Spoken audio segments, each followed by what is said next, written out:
नमस्ते दोस्तों, आज एक फिर से नई कहानी लेकर मैं आ गई हूँ। कहानी को पूरा सुने और अच्छी लगे तो मेरे चैनल को सब्सक्राइब कर देना। धन्यवाद। माँ, मैं बहुत थक गई हूँ घर संभालते संभालते। यहाँ मेरी थकान किसी को नज़र नहीं आती। कुछ दिन आराम करना चाहती हूँ। सोच रही हूँ कुछ दिनों के लिए अपने मायके आ जाऊँ। आते हुए अपने बच्चों को भी साथ ले आऊँगी। वे वहीं से स्कूल चले जाएंगे। आखिर एक ही शहर में ससुराल और मायका होने का कुछ तो फ़ायदा मिले। नम्रता ने फ़ोन पर अपनी माँ से कहा। पार्वती जी ने दूसरी तरफ से कहा, हाँ बेटा, जब तेरी इच्छा हो आ जाना। आखिर ये तेरा भी तो घर है। ठीक है माँ, तो मैं कल ही आ जाऊँगी।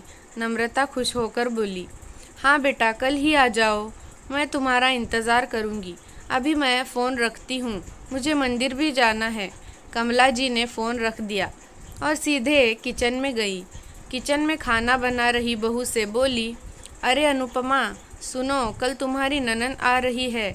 आज बाज़ार जाकर फल सब्ज़ी और मिठाइयाँ लेकर आना। बेचारी मेरी बेटी ससुराल में नौकरों की तरह काम करती है और उस पर कोई ध्यान ही नहीं देता। यहाँ आएगी, कुछ दिन रहेगी तो उसका मन और तबीयत अच्छे रहेंगे। सास के मुंह से ऐसी बातें सुनकर अनुपमा का चेहरा उतर गया। वह मन ही मन सोचने लगी, काश आपको मेरी थकावट भी नज़र आती। मैं भी दिन रात झाड़ू पोछा बर्तन खाना बनाना मार्केट जाना और हर वह काम करती हूँ जिससे हमारे परिवार वालों को कोई दिक्कत ना हो।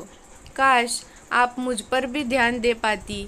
आपकी बेटी तो जब मन में आता है तब यहाँ आ जाती है, लेकिन मैं साल में एक बार ही अपनी माँ के पास जाती हूँ, तब भी आपको प्रॉब्लम होती है। मैं भी इंसान हूँ, मेरा भी मन है। मुझे भी लगता है अपने माँ के पास जाकर थोड़ा आराम करूँ, सुख दुख की दो चार बातें करूँ, अपना मन हल्का करूँ। भगवान, अब तुम ही कुछ करो ताकि मेरी सांस की आंखें खुले और उसे मेरी थकावट भी नज़र आए।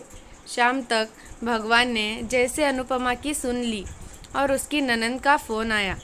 ननद ने अपनी माँ से कहा कि उसकी सास ने उसे मायके आने के लिए मना कर दिया है, इसलिए इस बार वो नहीं आ सकती। पार्वती जी बोली, ऐसे कैसे मना कर दिया? पहले तो कभी वह तुम्हें यहाँ आने के लिए नहीं रोकती थी, इस बार भला क्या हो गया? लाओ मेरी बात कराओ उनसे, मैं समझाती हूँ। नम्रता ने अपनी सास को फ़ोन दिया।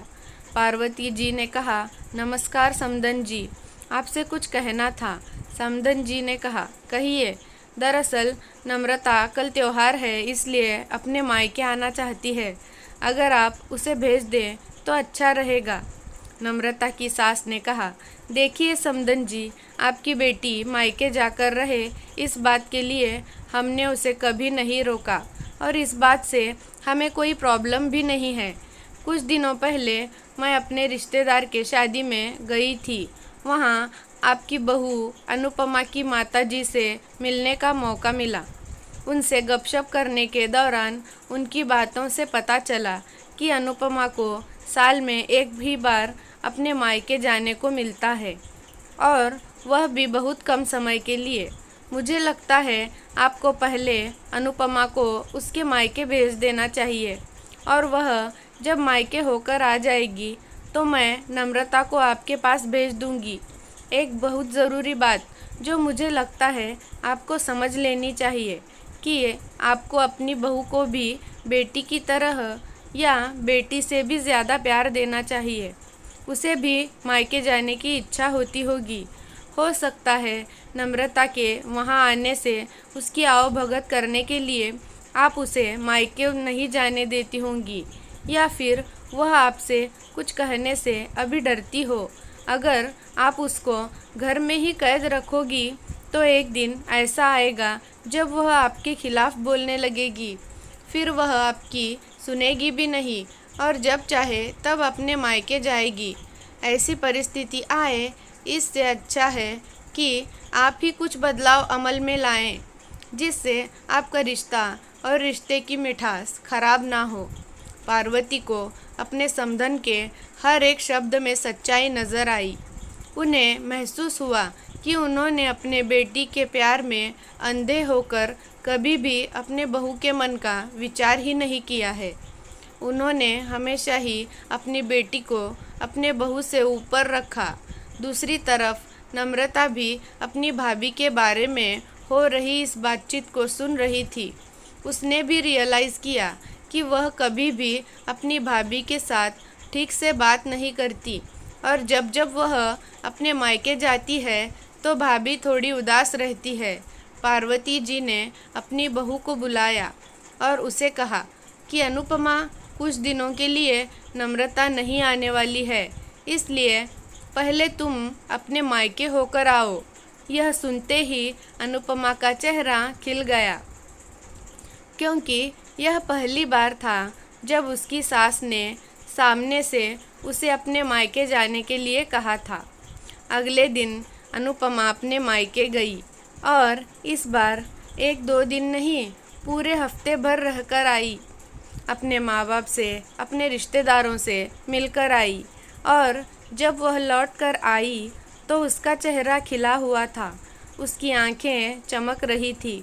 अनुपमा के आने के बाद नम्रता भी अपने मायके आई और इस बार वो खुद सामने से अपनी भाभी से खुशी खुशी मिली और अच्छे से बात की। नम्रता ने अपनी माँ से बात करके उन्हें भी अच्छे से समझाने में मदद की कि वह कहीं ना कहीं अनुपमा के साथ गलत व्यवहार कर रहे थे। दूसरी तरफ अनुपमा अपने ससुराल वालों के बदले रवैये से बहुत खुश थी। अब वह खुशी खुशी सबका ध्यान रखती और हर काम प्यार से करती। वह ध्यान रखती है कि कोई भी ऐसी बात या काम ना करे जिससे घर में तनाव का माहौल पैदा हो। पार्वती जी ने अपनी बहू को खुद ही समय समय पर मायके भेज दिया करती। एक छोटे से बदलाव ने सास बहू और भाभी ननंद के बीच की कड़वाहट को दूर कर दिया और रिश्ते को और भी ज़्यादा मीठा और मजबूत कर दिया। धन्यवाद।